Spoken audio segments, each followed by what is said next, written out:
clean shouldn't smell like cologne on your knuckles. But for millions of American bathrooms, that's exactly what Irish Spring promises and delivers.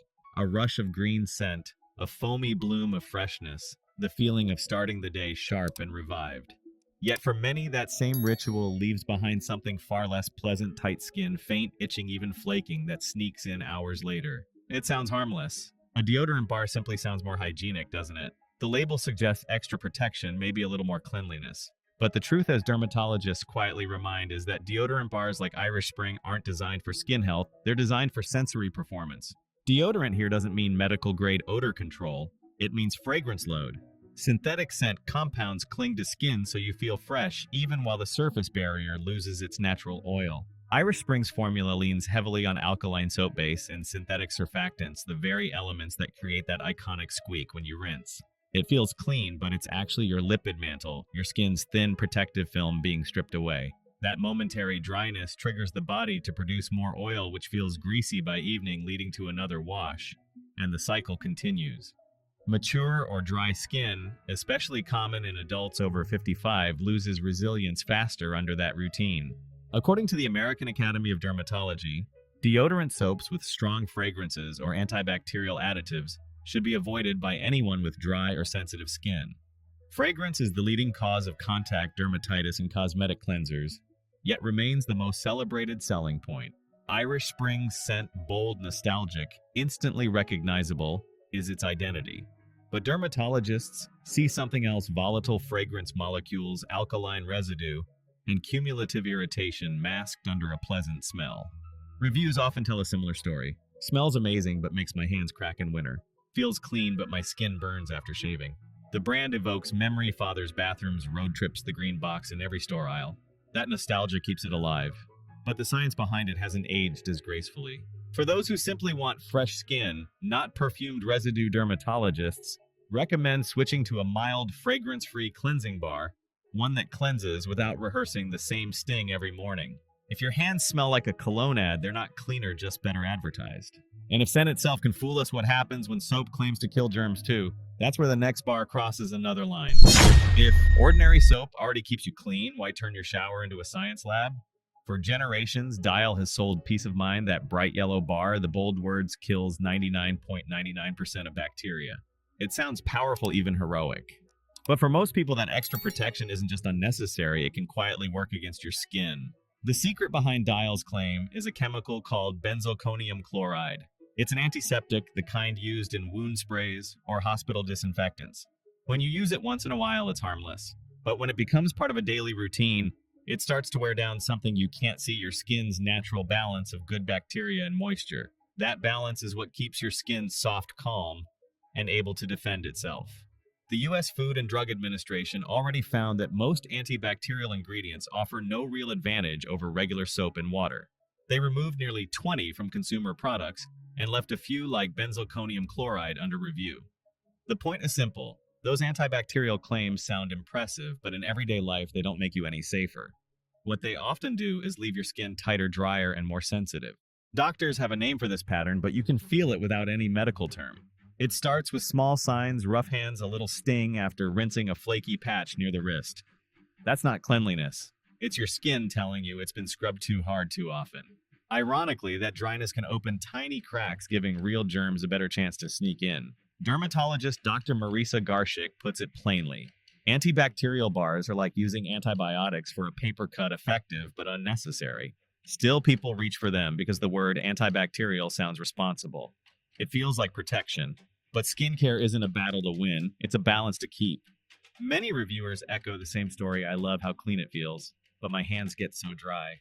It smells sterile, but my skin burns in winter. These aren't mistakes, they're quiet warnings from loyal users who trusted a promise that went too far. The irony is that all soap is antibacterial by nature. Lathering and rinsing already wash away germs, no harsh chemistry needed. So instead of chasing stronger claims, choose simpler ones. Your skin doesn't need medication. Save the drugstore act for real wounds. True cleanliness is gentle, not extreme.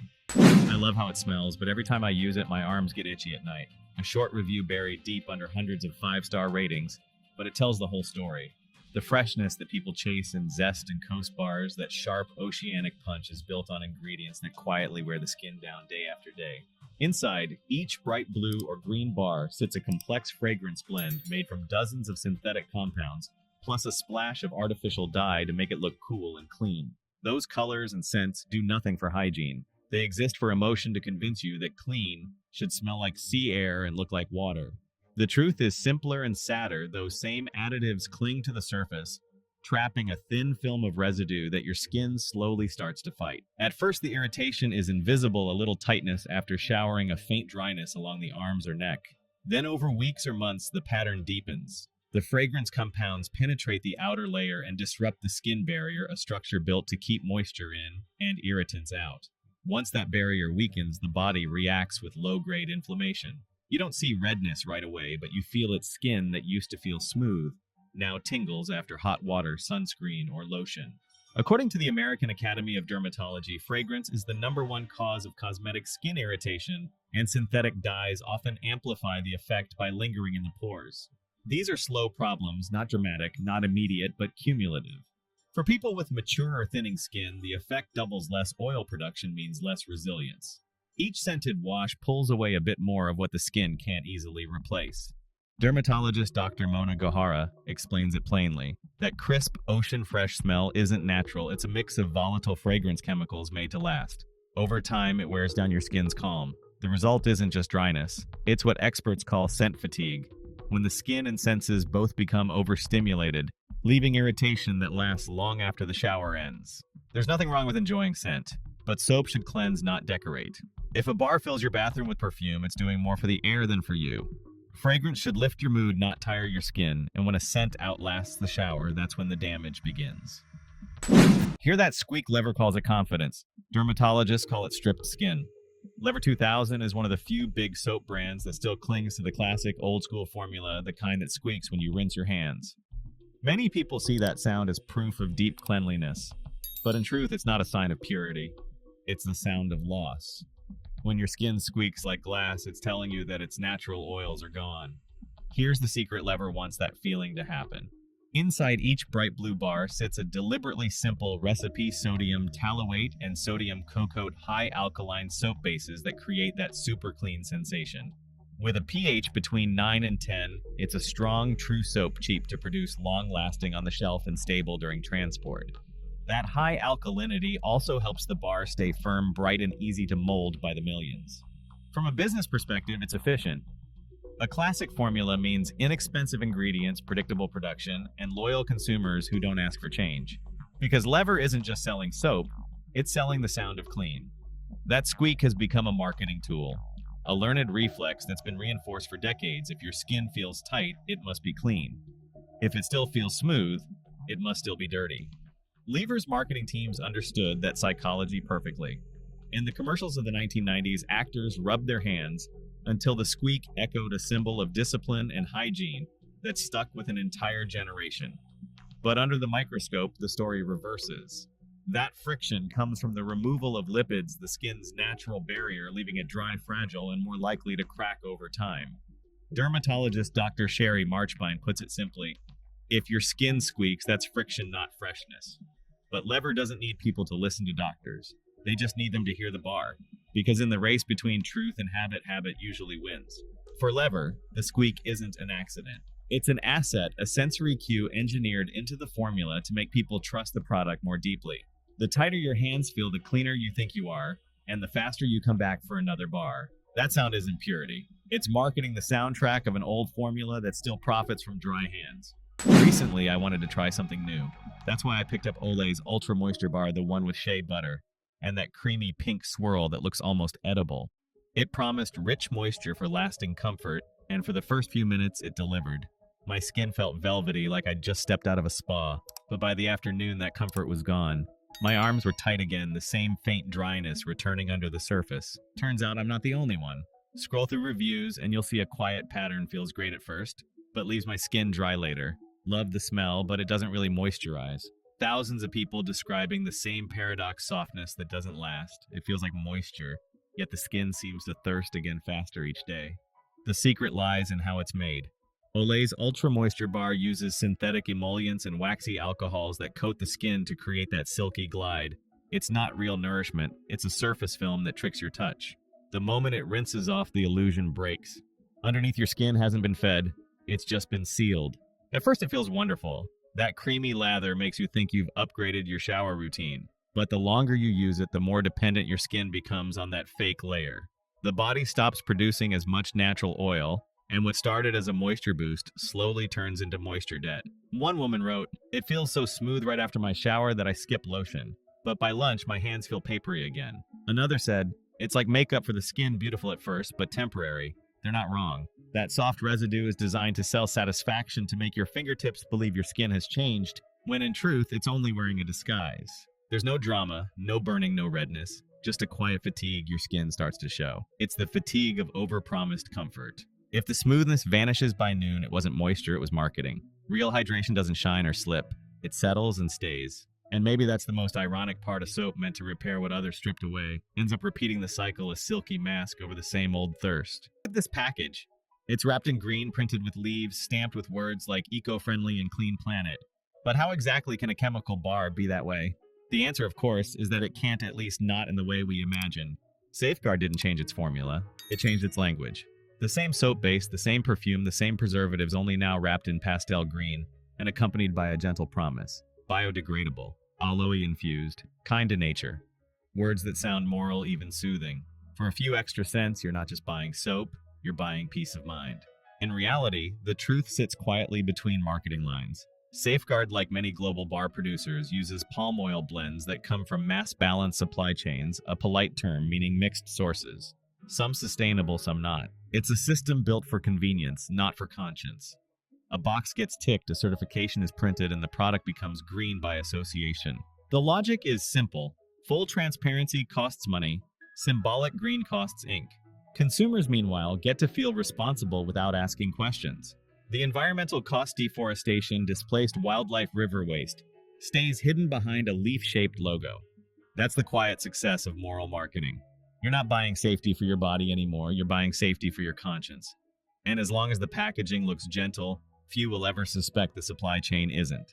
Later that day, a family stands at the supermarket aisle. The mother picks up the Safeguard bar, smiles at the green wrapper, and says, "This one's eco. We should get this." The father nods, distracted by price tags.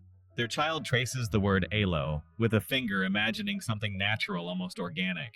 It's a small moment, familiar, innocent, but it's exactly how the illusion survives. No one here is lying outright. The bar is partially biodegradable. The palm oil is partially certified. The message isn't false, just incomplete.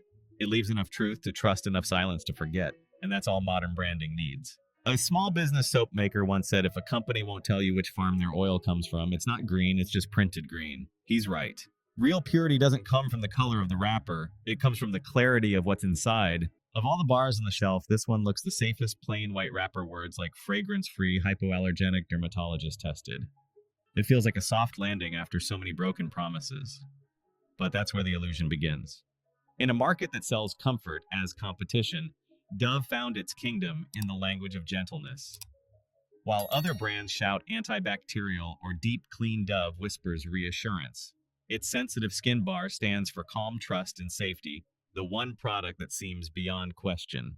For people with fragile skin or fragile confidence in the industry, that quiet voice wins. Technically, Dove's sensitive skin bar isn't even soap. It's a Syndet, a synthetic detergent blend built to be milder than traditional soap. That part is true. But mild doesn't always mean harmless. The bar still contains surfactants that create a faint residue on the skin, soft to the touch, slightly tight underneath. For many, that invisible film becomes routine, even reassuring. The chemistry is only half the story. The other half is psychology. In a world of endless labels and rising prices, most shoppers don't have the time or energy to decode ingredients. They reach for what feels safe.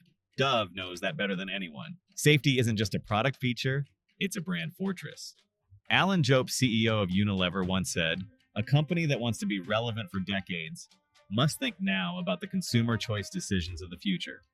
For Dove, that future is built on loyalty through vulnerability. The customer who trusts so completely, they stop comparing. Walk down any supermarket aisle and you'll see that Trust in Motion families buying the same white bar year after year, mothers choosing it for newborns, men using it because my wife says it's gentle. It's comfort passed down, not questioned. The logo itself has become shorthand for innocence, a small dove embossed on the surface wings, open almost like a promise. But behind that promise is a market that rewards repetition. Every gentle label becomes a shield against scrutiny. The more crowded the shelves grow, the more we cling to familiar names, and the more familiar names rely on that reflex. One woman in an online forum wrote, "It's the only soap that doesn't sting, so I don't dare switch." That's not loyalty, that's dependency disguised as care. And it's how a billion-dollar brand survives in a market where fear sells as well as fragrance. No one doubts Dove's sincerity. It remains one of the least aggressive brands in tone, but even sincerity can be a strategy. When safety becomes a selling point, vulnerability becomes currency. Gentle shouldn't mean dependence. It should mean freedom, the freedom to use less to heal more and to trust your own skin again. After walking through this aisle, one thing becomes clear: the problem was never soap itself. It's the system around it, the noise, the packaging, the words designed to comfort more than to inform. For decades, we've been told that clean needs color, perfume, softness, even morality. But maybe true cleanliness doesn't need to say a word. In small corners of the market, a quiet change is happening. Small makers are cutting through the noise, returning to simple formulas that actually respect skin, water, and truth. No dyes, no slogans, no marketing theater, just soap doing what it's supposed to do. And perhaps that's the most hopeful part of all. Clean doesn't need to compete. It just needs to be honest. Now let's see which one deserves to be in every cart. No slogans, no shimmer. Just a brown paper wrapper printed edge to edge with tiny words, part recipe, part philosophy, part prayer. That's how Dr. Bronner's Pure Castile bar greets you. It doesn't shout for attention. It simply sits there, almost old-fashioned, like something from another century that refused to modernize. After so many bars promising miracles, this one does the opposite. It underpromises. The label lists what's inside: organic coconut, olive, hemp, and jojoba oils, water, and natural fragrance from essential oils. No synthetics, no plastic coating, no unfamiliar words tucked behind commas. You can read it once and understand everything. It's an honest paragraph in a world of marketing poetry. The formula is simple, but its integrity runs deep. Each oil is certified fair trade. The coconut comes from Sri Lanka, the palm from Ghana, the olive from the West Bank. Every ingredient is traceable, every process biodegradable. The paper wrapper itself is made from 100% post-consumer recycled fibers, printed with soy ink. Even the wastewater from its factory in California is filtered and reused. When the company says all one, it isn't metaphor, it's method. Dr. Bronner's hasn't changed its philosophy since 1948, when Emanuel Bronner, a third-generation soap maker, printed his beliefs directly on the label because he couldn't afford ads. He saw soap as both livelihood and message: clean body, clean planet, clean conscience. Decades later, his family-run company still belongs to employees and foundations, not shareholders. That structure means profits don't vanish upward. They flow back into fair trade projects and regenerative farming. In a market that thrives on illusion, the consistency is radical. While other bars compete on fragrance or microcare technology, Bronner sells something far rarer: trust. Its bars don't sparkle or smell like perfume counters. They smell like real things: peppermint that clears your head, lavender that actually fades after a few minutes instead of clinging for hours. What's left afterward isn't residue or film, it's quiet skin breathing normally. Numbers tell their own story. More than 70% of its raw materials are certified organic. The company pays up to 10% premiums to farmers above world market prices. Their factory runs on 100% renewable electricity, and every employee earns a living wage with capped executive pay, a 5-to-1 ratio from worker to top salary. No glossy commercial could buy that kind of credibility. Dr. Bronner's doesn't sell aspiration. It sells responsibility. It proves that clean can be literal again: clean ingredients, clean sourcing, clean intent. The bar doesn't hide behind color or slogan because it doesn't need to. Transparency has become its only marketing strategy, and somehow that honesty feels luxurious. Sometimes the purest clean isn't what shines, it's what stays honest.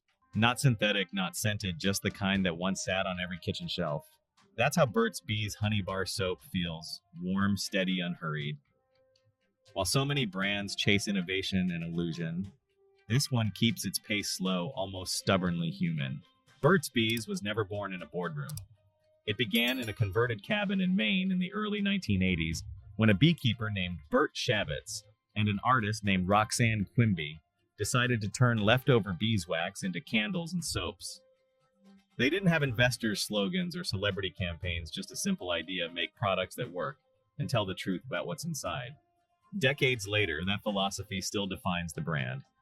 The Honey Bar soap is made from 99% natural ingredients, combining honey beeswax, milk, and glycerin to draw moisture instead of stripping it away. The scent isn't perfumed. It's faintly sweet, fading as quickly as warm water. The foam feels slow, almost creamy.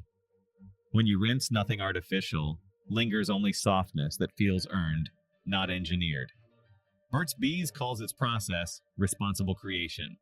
Every batch uses responsibly sourced honey and Leaping Bunny certified beeswax with more than 95% recyclable packaging. The company invests in bee preservation projects in North Carolina and California and reports annually on biodiversity programs. It's not charity, it's continuity, a recognition that the hive and the hand are part of the same circle. Then there's the price. A single bar costs around $6 to $7, roughly double the supermarket standard. But customers rarely complain. One reviewer wrote, "It doesn't just smell like honey, it feels like it." Another said, "Yes, it's expensive, but it's the first time my skin didn't need lotion afterward." For older buyers with dry or reactive skin, that comfort outweighs the cost. They're not paying for status, they're paying for trust. Unlike many natural labels that stop at marketing, Burt's Bees treats sustainability as infrastructure. Since 2008, it has carried Leaping Bunny certification, maintained a one-third female executive board, and publicly caps executive pay to maintain internal equity. Even now, under corporate ownership, the company keeps its rural cadence, slow production, deliberate sourcing, and packaging that feels handmade even at scale. What makes this bar special isn't just what it contains, but what it refuses to imitate. No shimmer, no exaggerated pH balance, no anti-aging pretense. Just soap done kindly.